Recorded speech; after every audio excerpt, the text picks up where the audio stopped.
Disfruta tu farsa, susurró mi esposa dándome los papeles de divorcio en mi gran noche. Sonreí. No sabía que el verdadero arquitecto de mi éxito ya estaba sentado entre el público, esperando mi señal. Si aún no estás suscrito al canal, haz clic en el botón de suscripción y activa la campanita para no perderte ninguna de nuestras historias. Tu apoyo significa todo para nosotros. Si esta historia te parece interesante, déjale un like. También me encantaría saber de qué ciudad eres, déjanos el nombre de tu ciudad en los comentarios. Ahora, empecemos con la historia. El polvo de la construcción se me pegaba a la piel, un perfume áspero y honesto que prefería 1000 veces a las fragancias caras de las fiestas de mi suegro. Estaba de pie en el esqueleto de lo que sería el gran vestíbulo del Centro Cultural La Esperanza, mi obra, mi legado. Los rayos del sol de Jalisco se colaban por las vigas de acero, dibujando patrones efímeros en el concreto. Era real. Después de años de bocetos, de noches sin dormir, de deudas y de sueños que parecían demasiado grandes para un tipo como yo, estaba sucediendo. Un orgullo inmenso me inflaba el pecho, tan grande que casi dolía.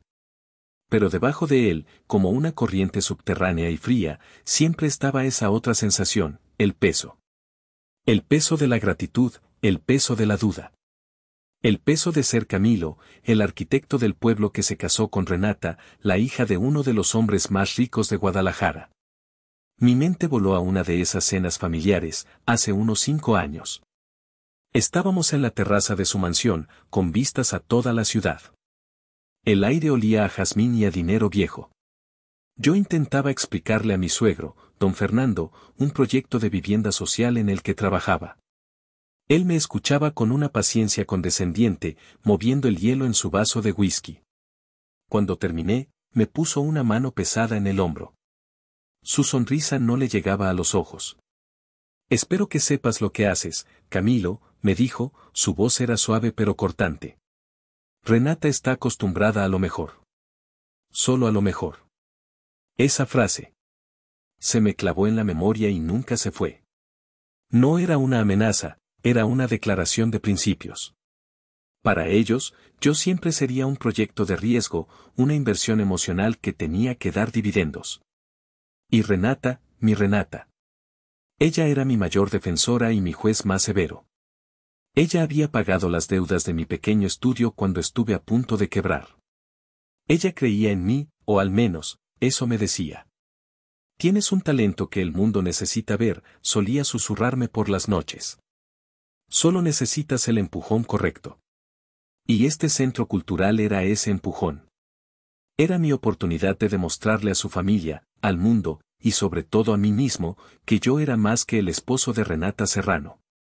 Que el chico de pueblo podía construir catedrales modernas. Miré hacia la estructura más compleja del vestíbulo, una cúpula de cristal y madera diseñada para capturar la luz del atardecer de una forma muy particular. La llamaba el abrazo de luz. Era la joya de la corona, la firma que esperaba me consolidara. Sentí una punzada de gratitud hacia mi esposa. Sin su apoyo, sin su fe inquebrantable, este esqueleto de acero y sueño seguiría siendo solo un montón de dibujos en un cuaderno. O eso creía yo. En ese momento, de pie en medio de mi obra maestra, no tenía idea de que los cimientos de mi vida eran mucho más frágiles que los de este edificio. Y que la persona que más decía amarme ya tenía la dinamita en la mano, lista para demolerlo todo. Vamos a celebrar, mi amor. A lo grande. La voz de Renata era como terciopelo cuando quería.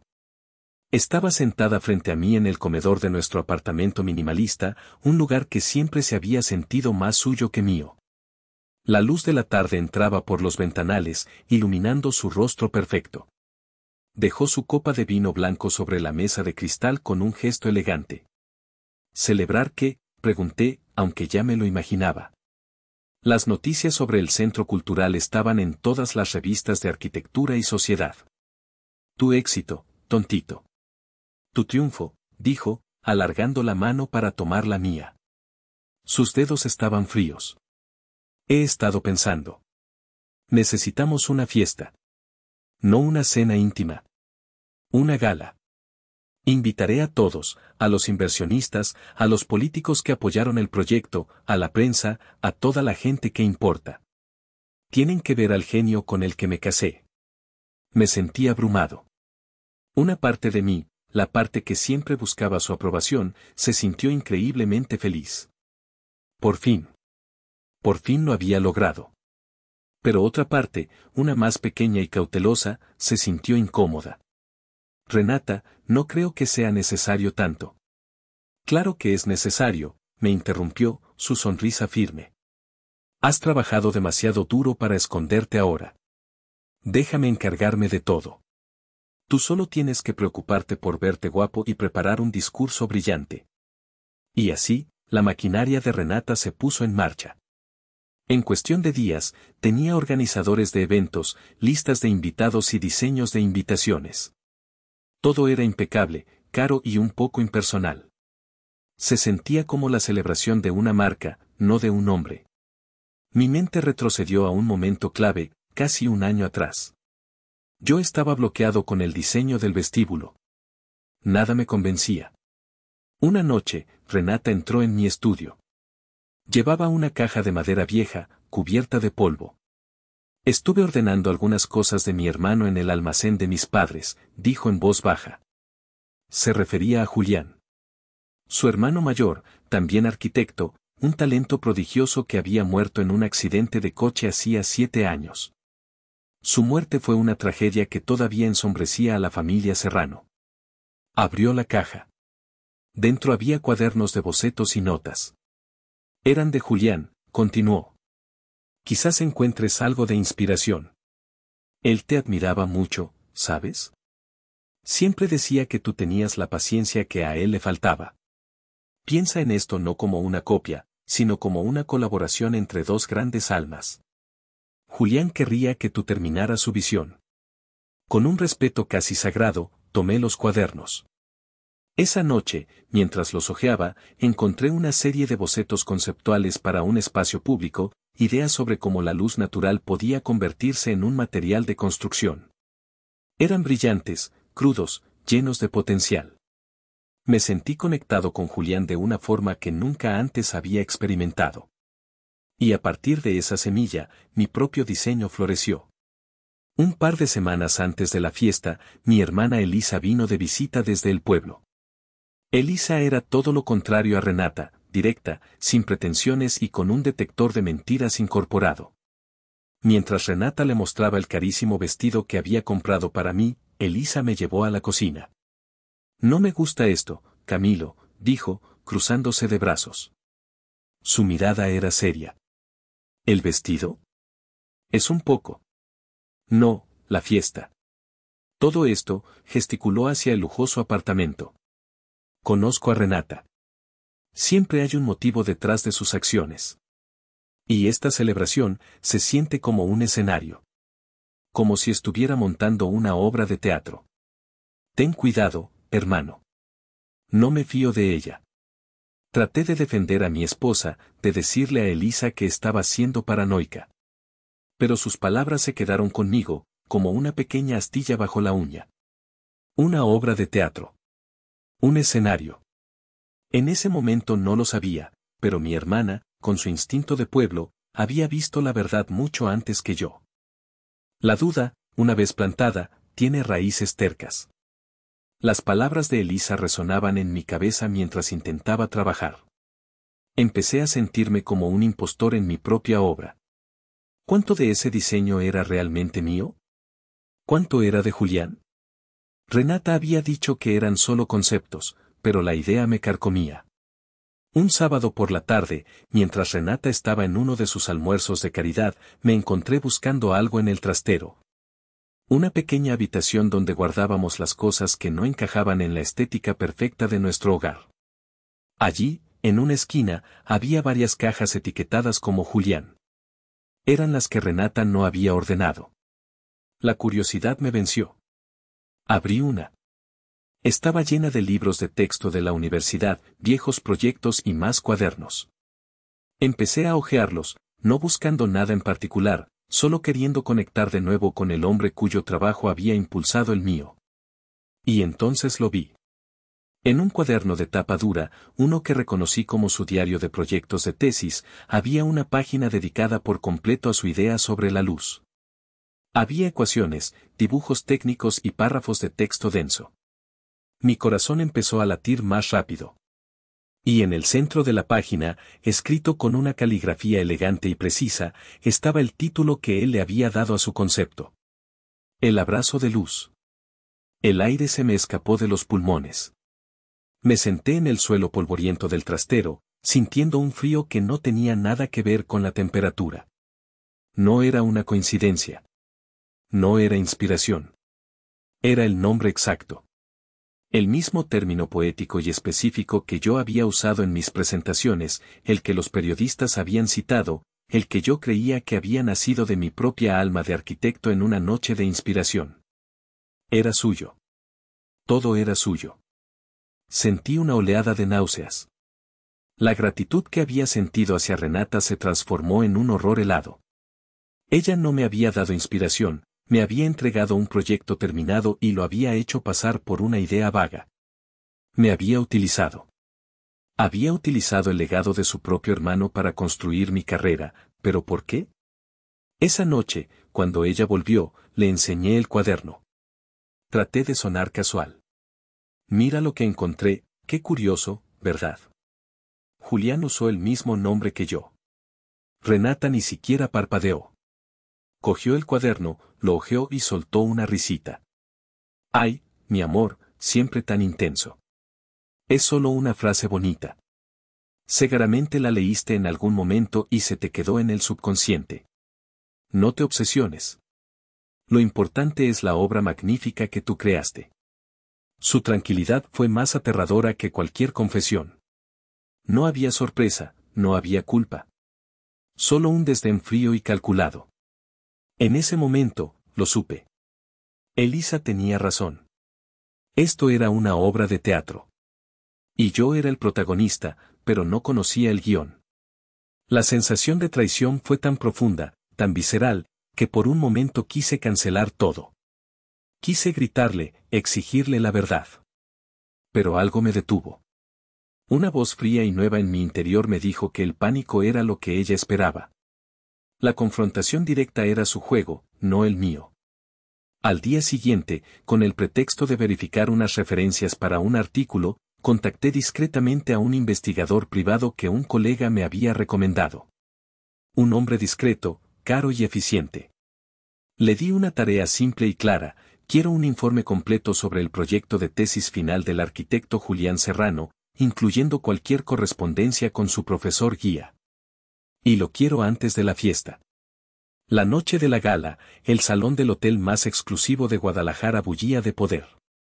El aire vibraba con el murmullo de conversaciones importantes, el tintineo de copas de champán y el aroma de perfumes que costaban más que mi primer coche. Me sentía como un pez fuera del agua, vestido con un traje italiano que me apretaba en los hombros y con una sonrisa pegada en la cara que se sentía como una máscara de yeso. Renata era la reina de la noche. Se movía entre los grupos con una gracia depredadora, recibiendo felicitaciones en mi nombre, presentando a mi brillante esposo, el arquitecto Camilo.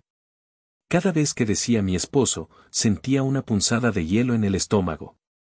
La mujer que me sonreía con tanto orgullo era una completa desconocida. Mi mejor amigo, Héctor, se acercó y me pasó un vaso. Héctor era ingeniero civil, habíamos trabajado juntos en proyectos más pequeños. Era un tipo sólido, con los pies en la tierra, y su presencia era el único ancla que tenía en ese mar de falsedad.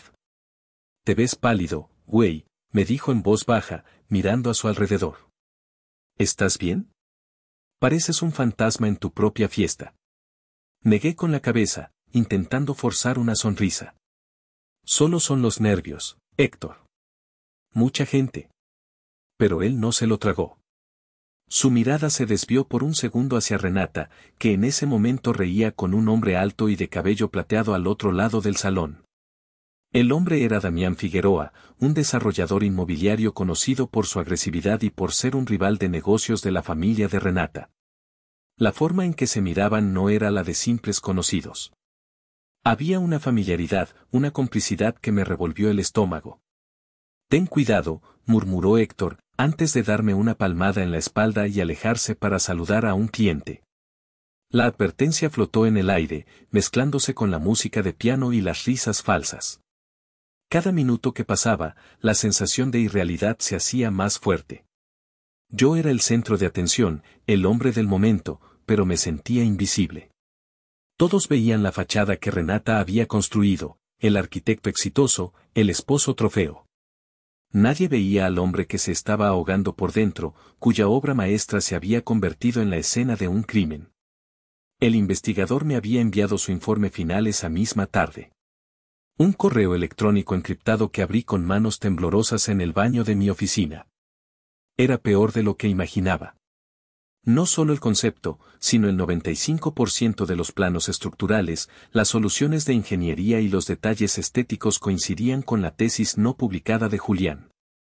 El informe incluía copias de correos electrónicos entre Julián y su profesor guía, un tal maestro Valerio, donde discutían cada aspecto del proyecto. Era una prueba irrefutable. Mi carrera, mi gran éxito, estaba construida sobre el trabajo robado de un hombre muerto. Y Renata lo sabía todo. Ella me había entregado el arma y ahora había invitado a todo el mundo para verme dispararme con ella. Miré mi reloj. Faltaban 10 minutos para los discursos. 10 minutos para que la farsa alcanzara su clímax. Busqué a Renata con la mirada. Estaba de pie junto al pequeño escenario que habían montado, hablando con el maestro de ceremonias, dándole instrucciones con gestos precisos. Se giró y sus ojos se encontraron con los míos a través del salón. Me dedicó una sonrisa radiante, una sonrisa que prometía triunfo. Pero en sus ojos vi un destello de acero frío. La sonrisa de un verdugo que admira su hacha antes del golpe final. En ese momento, supe que no había vuelta atrás. La tormenta estaba a punto de desatarse. Mientras caminaba hacia el escenario, sintiéndome como un condenado caminando hacia el patíbulo, mi mente no estaba en el salón lujoso. Estaba en una carretera polvorienta, 2 días antes. El informe del investigador había sido un golpe devastador, pero también me dio una última pieza del rompecabezas, un nombre. Maestro Valerio. El profesor guía de Julián. El único hombre vivo, aparte de Renata, que conocía la verdad completa. El informe indicaba que vivía retirado en un pequeño pueblo cerca de Querétaro, a 5 horas en coche. Esa misma noche, después de que Renata se durmiera, salí de casa. Le dejé una nota diciendo que tenía que resolver una emergencia en la obra. Conduje toda la noche, con el estómago hecho un nudo y una mezcla de desesperación y una extraña claridad. No sabía qué iba a hacer, solo sabía que no podía enfrentar la fiesta sin antes enfrentar la verdad de frente. Llegué al pueblo al amanecer. La dirección me llevó a una casa modesta pero hermosa, con un jardín lleno de bugambillas y un pequeño estudio de arquitectura adjunto. Un hombre mayor, de cabello blanco y ojos increíblemente lúcidos, me abrió la puerta. Era él. Maestro Valerio. Me presenté como Camilo, un colega arquitecto. Al principio fue cauteloso, pero cuando mencioné el nombre de Julián Serrano, su expresión cambió. Me invitó a pasar a su estudio, un espacio lleno de libros, maquetas y el olor a café recién hecho. No me anduve con rodeos. Puse la carpeta con el informe del investigador sobre su mesa de trabajo. Maestro, empecé, mi voz temblorosa de vergüenza. Necesito su ayuda. O, más bien, necesito confesarle algo. Creo que he plagiado sin saberlo la tesis de su alumno. Durante la siguiente hora, le conté todo. Como Renata me había dado los cuadernos, cómo había desarrollado el proyecto creyendo que era mío, cómo había descubierto la verdad. Le mostré los planos de mi centro cultural y las copias de los documentos de Julián. Maestro Valerio escuchaba en silencio, su rostro endureciéndose con cada palabra. Cuando terminé, se levantó y caminó hacia la ventana, dándome la espalda. El silencio en la habitación era pesado, lleno de mi vergüenza y su ira contenida. Julián era más que un estudiante para mí, dijo finalmente, su voz grave. Era el hijo que nunca tuve. Tenía un talento, era una luz. Y su proyecto de tesis, El abrazo de luz, era su poema al mundo. Iba a cambiar la forma en que entendemos los espacios públicos en este país. Se giró para mirarme, y sus ojos ardían. Y usted lo tomó. Lo redujo a un trofeo para su vanidad, para impresionar a una familia de ricos que nunca lo ha respetado. No pude defenderme. Tenía razón. No lo sabía, se lo juro, susurré, sintiéndome como un niño. Pero eso no me excusa. Por eso estoy aquí. No para pedirle que me perdone, sino para preguntarle qué debo hacer. Estoy dispuesto a retirarme del proyecto, a confesarlo todo públicamente. Solo quiero devolverle el honor a Julián. Dije esas últimas palabras con una sinceridad que nació del fondo de mi alma rota. Y algo en mi desesperación debió de conmoverlo. Vio que mi dolor era genuino. Vio que yo también era una víctima en esa red de mentiras. Su expresión se suavizó. Se acercó y se sentó frente a mí. Usted no es un ladrón, arquitecto. Usted es un tonto enamorado, que es casi lo mismo, dijo, con un atisbo de triste ironía. La culpable aquí es esa mujer. Esa Renata. Siempre supe que ella sentía celos del talento de su hermano. Celos y desprecio. Esto es una crueldad que va más allá de mi comprensión. Se quedó pensativo un momento, tamborileando los dedos sobre el informe. Luego me miró fijamente. ¿Dice que va a dar una gran fiesta para celebrar su éxito? Asentí. Una lenta sonrisa se dibujó en su rostro, una sonrisa astuta y llena de una justicia poética. Bien, dijo. Muy bien. Entonces, no vamos a cancelar nada. Vamos a ir a esa fiesta. Y le daremos a Julián la ovación que nunca tuvo. Extendió su mano. Juntos, usted y yo, vamos a devolverle la verdad a Julián. Al estrechar su mano, sentí por primera vez en días una oleada de fuerza. Ya no estaba solo. Tenía un plan. Un plan terrible y arriesgado, pero justo. Y ahora, con un orgullo inmenso, quiero pedirle que suba al escenario al hombre de la noche. El visionario, el talento, mi maravilloso esposo, el arquitecto Camilo. La voz de Renata resonó por los altavoces, cargada de una emoción perfectamente fingida. Los aplausos estallaron en el salón. 200 personas de pie, mirándome, sonriendo.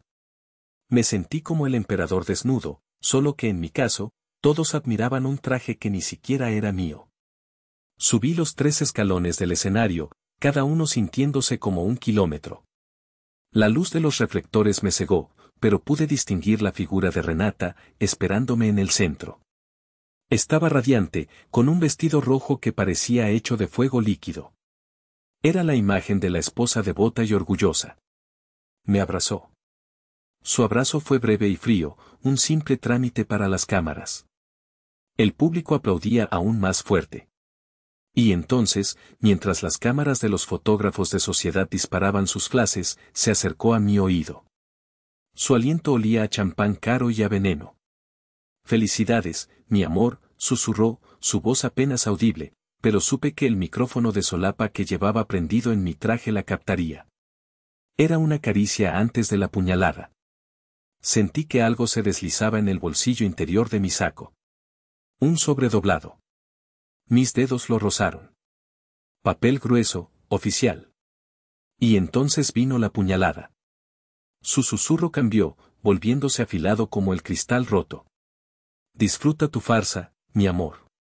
Yo ya no la necesito. Se apartó de mí con una sonrisa deslumbrante para el público, pero sus ojos, fijos en los míos, estaban llenos de un triunfo cruel y absoluto. El aplauso empezó a morir, reemplazado por un silencio confuso. La gente en las primeras filas había visto el gesto, habían oído fragmentos del susurro a través de los altavoces.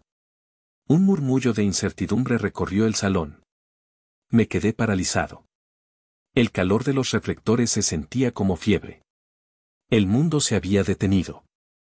En mi mano, dentro del bolsillo, sentía el peso de los papeles. Eran los papeles del divorcio. No necesitaba verlos para saberlo. Este era su gran final.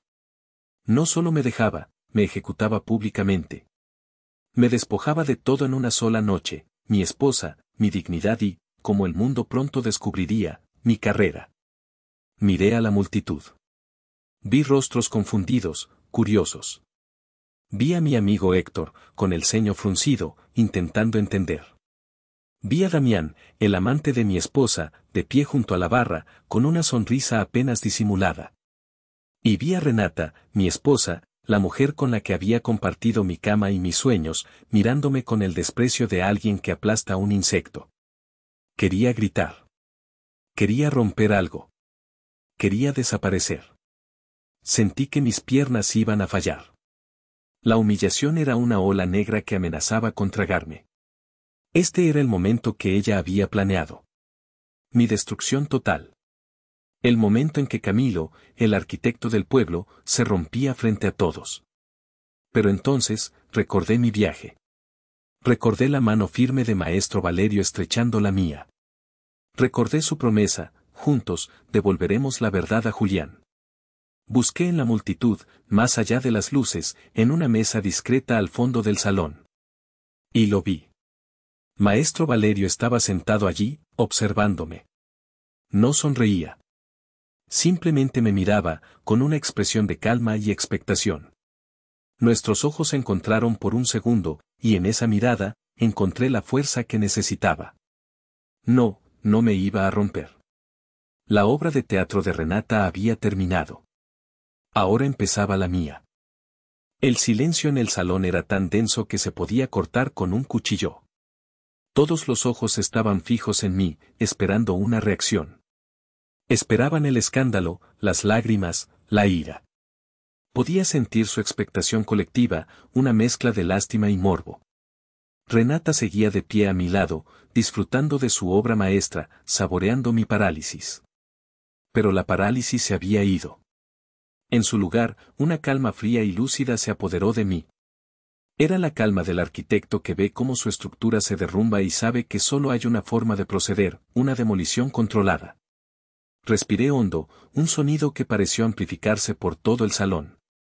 Me acerqué al atril donde estaba el micrófono. No miré a Renata. Ignoré su presencia como si fuera una pieza de mobiliario. Mis movimientos eran deliberados, sin prisa. Gracias, dije al micrófono. Mi voz sonó firme, mucho más de lo que me sentía por dentro. Gracias a todos por venir. Hice una pausa, dejando que la tensión creciera. Gracias a ti también, Renata, continué, girándome lentamente para mirarla por primera vez. Le dediqué una pequeña sonrisa, una que no llegó a mis ojos. Por organizar esta velada tan memorable. Ella pareció desconcertada por mi compostura. Esperaba un hombre roto, no esto. Un atisbo de duda cruzó su rostro.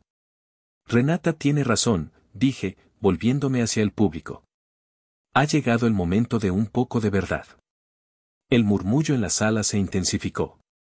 La gente se inclinaba hacia adelante en sus asientos.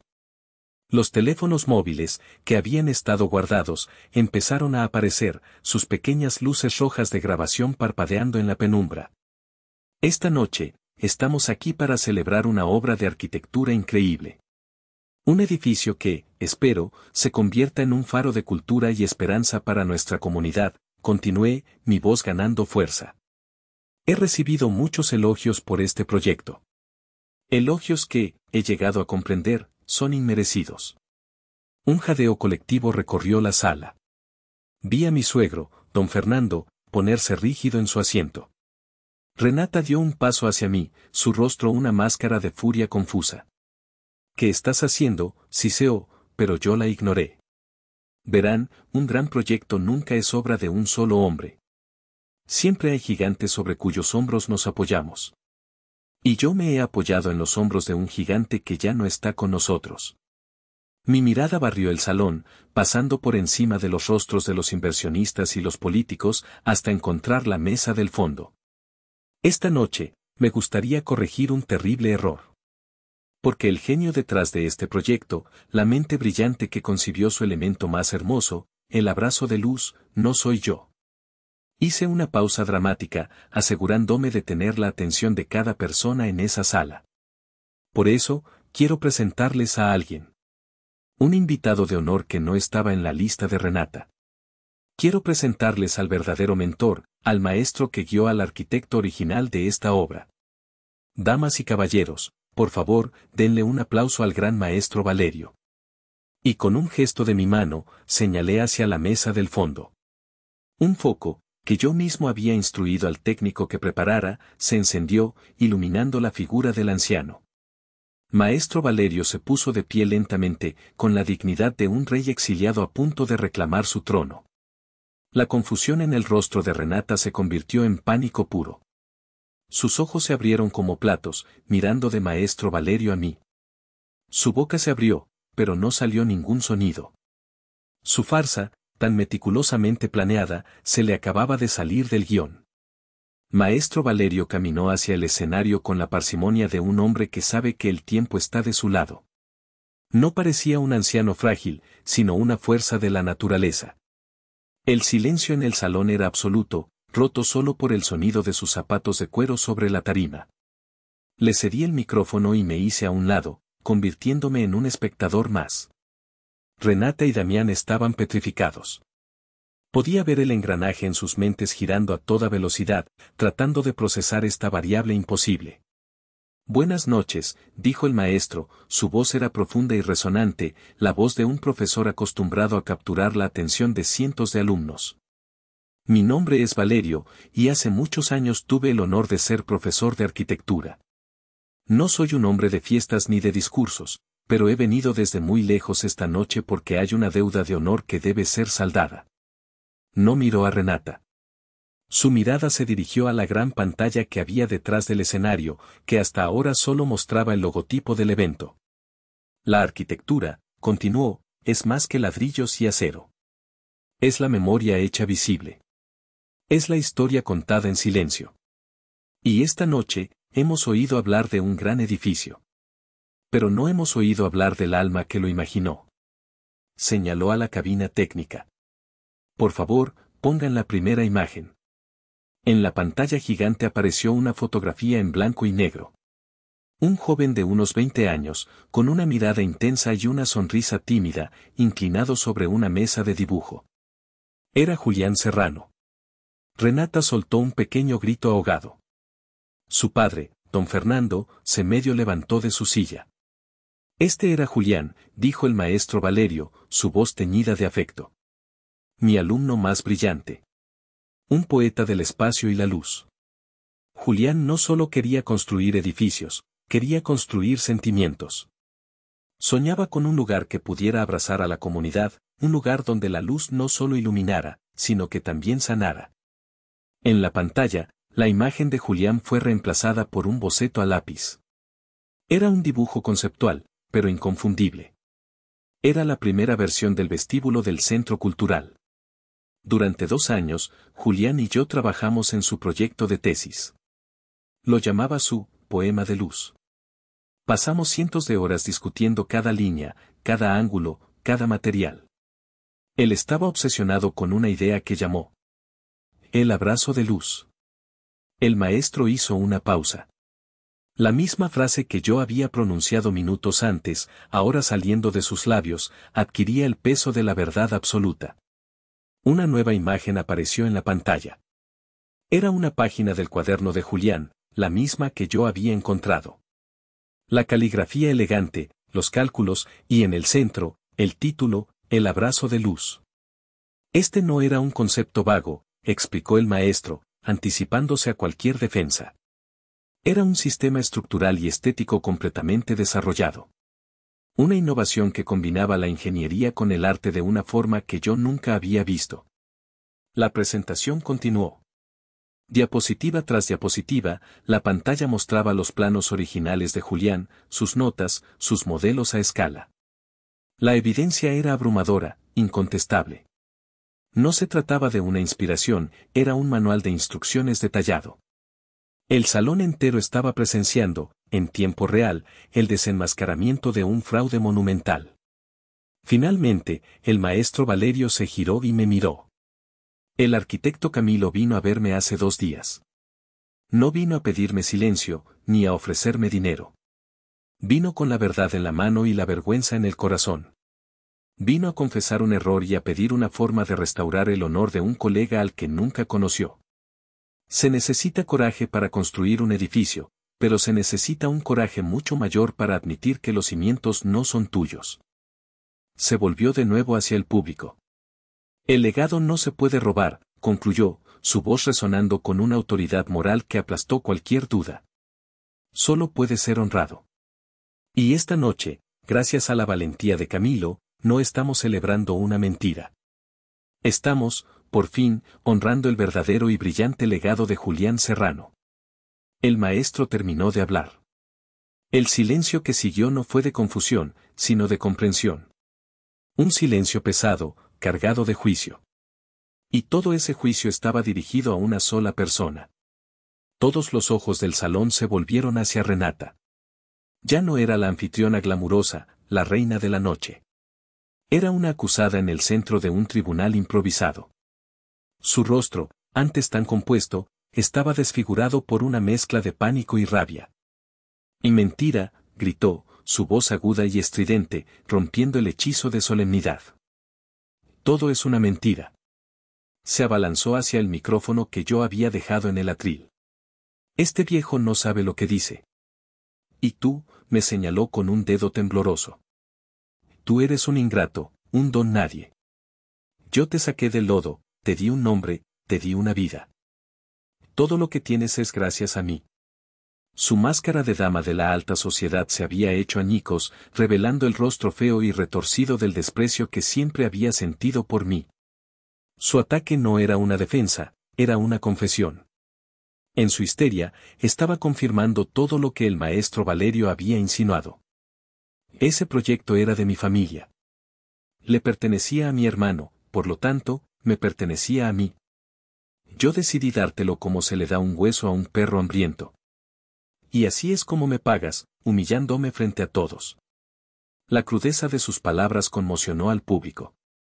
La gente se apartaba de ella instintivamente. Vi a su padre, don Fernando, hundirse en su silla, con el rostro pálido como la cera. Había perdido el control. Su monólogo venenoso no era para la audiencia, era para mí. Era la bilis que había acumulado durante años de matrimonio, años de fingir que me respetaba. Busqué a Damián con la mirada. El cobarde ya no sonreía. Con la agilidad de un político experimentado, se estaba distanciando de la escena del desastre. Lo vi dar un paso atrás, luego otro, mezclándose con el grupo de gente que se agolpaba cerca de la salida. No quería tener nada que ver con la mujer que se estaba inmolando en el escenario. Su alianza, como todo en el mundo de Renata, era puramente transaccional, y ella acababa de declararse en bancarrota moral. Los flashes de las cámaras ahora eran incesantes, no para capturar el glamour, sino el escándalo. Cada gesto de furia de Renata, cada palabra de odio, estaba siendo inmortalizado. Estaba cavando su propia tumba social con una pala de arrogancia. Me quedé quieto, observando la escena. No sentía placer. Solo un vacío inmenso y una tristeza profunda. Tristeza por el hombre que había amado a esa mujer, tristeza por Julián, cuyo legado había sido usado como un arma, y tristeza por ella, tan perdida en su propio veneno que no podía ver la ruina que había provocado. Finalmente, su padre no pudo soportarlo más. Se levantó, caminó hacia el escenario y la agarró del brazo. Renata, basta ya. Vámonos, dijo, su voz era un susurro ronco pero firme. Y suéltame, gritó ella, tratando de zafarse. Todavía no he terminado con este traidor. Pero su fuerza se había agotado. Se dejó llevar, tropezando, mientras su padre la escoltaba fuera del escenario, lejos de las miradas, lejos de las cámaras. Su salida no fue la de una reina, fue la de una tirana depuesta. El salón quedó en un silencio atónito. La fiesta había terminado. Y en medio de los restos de su farsa, yo seguía de pie. Humillado, traicionado, pero por primera vez en mucho tiempo, extrañamente íntegro. La noche de la gala se convirtió en leyenda urbana en Guadalajara en cuestión de horas. Al día siguiente, mi cara y la de Renata estaban en todos los portales de noticias, no en las secciones de sociedad, sino en las de escándalos. Los titulares eran brutales: el arquitecto estrella, fraude o héroe, la venganza de la esposa despechada sale mal, el legado robado de los Serrano. En lugar de esconderme, hice lo único que mi nueva y frágil integridad me permitía. Convoqué una rueda de prensa esa misma tarde en el vestíbulo de mi ahora antiguo estudio. La sala estaba abarrotada de periodistas, sus cámaras y micrófonos apuntándome como un pelotón de fusilamiento.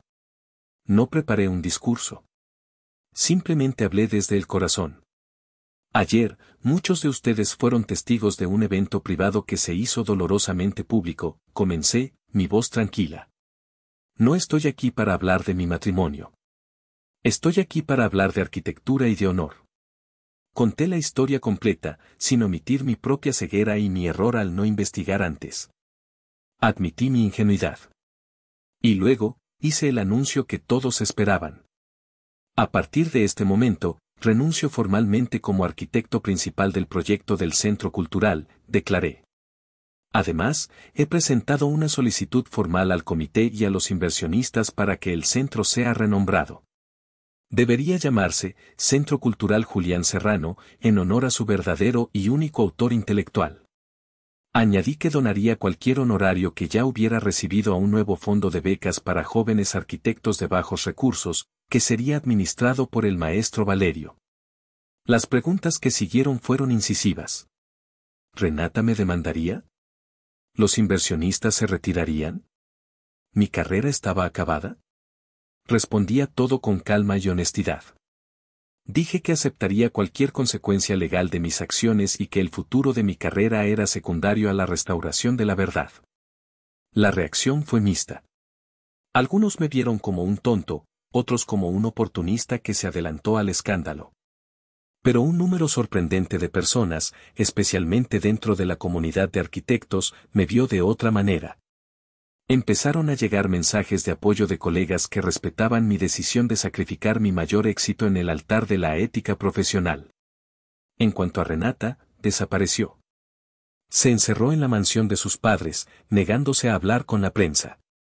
Su padre emitió un comunicado vago hablando de agotamiento nervioso y malentendidos familiares.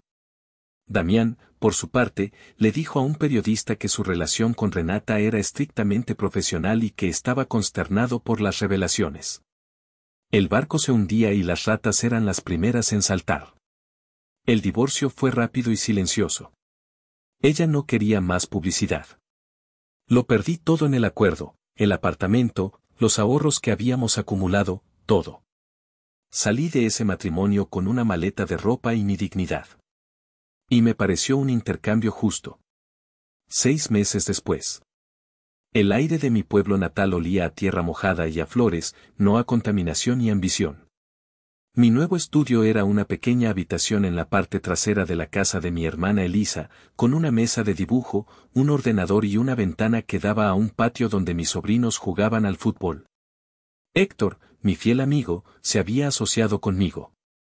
Siempre quise volver a proyectos con alma, me dijo cuando le propuse la idea. Estoy harto de construir moles de concreto sin corazón para gente rica. Ahora diseñábamos casas pequeñas y asequibles, un pequeño centro comunitario para los ancianos del pueblo, la remodelación de la escuela local. Proyectos pequeños, con presupuestos ajustados, pero llenos de significado. El trabajo era duro, pero cada noche me iba a dormir con una paz que no había sentido en años. El Centro Cultural Julián Serrano se estaba terminando en Guadalajara. El comité había aceptado mi propuesta. Maestro Valerio supervisaba los toques finales, asegurándose de que cada detalle fuera fiel a la visión de su alumno. Se había convertido en un monumento, no a un arquitecto, sino a la integridad. A veces, por la noche, me sentaba en el porche de la casa de Elisa, con una cerveza fría en la mano, y pensaba en todo lo que había pasado. Había perdido una esposa, una fortuna que nunca fue mía, y una carrera que estaba construida sobre arena. Desde fuera, mi vida era un fracaso espectacular. Pero yo no me sentía como un fracasado. Una tarde, mientras revisaba unos planos, Elisa se sentó a mi lado con 2 tazas de café. ¿Eres feliz, Camilo?, me preguntó en voz baja. Miré hacia el patio, donde mi sobrino pequeño intentaba enseñarle a su hermana cómo chutar el balón. Miré los planos sobre mi mesa, un diseño para una biblioteca humilde pero funcional. Sentí el sol de la tarde en mi cara. Sí, Elisa, respondí, y me sorprendió la certeza en mi propia voz. Sí, lo soy. Renata me había quitado todo lo que ella creía que tenía valor. Pero al hacerlo, me había devuelto algo mucho más importante, a mí mismo. Me había liberado de la necesidad de demostrar mi valía, de la presión de encajar en un mundo que no era el mío. Comprendí entonces que la verdadera obra maestra de un hombre no es la que construye con ladrillos y acero para que el mundo la admire. Es la vida que construye para sí mismo, día a día, con los materiales invisibles de la honestidad, la bondad y la verdad. Una estructura que nadie puede ver, pero que te da cobijo en las peores tormentas. Había perdido mi edificio más grande, pero finalmente había encontrado mi hogar.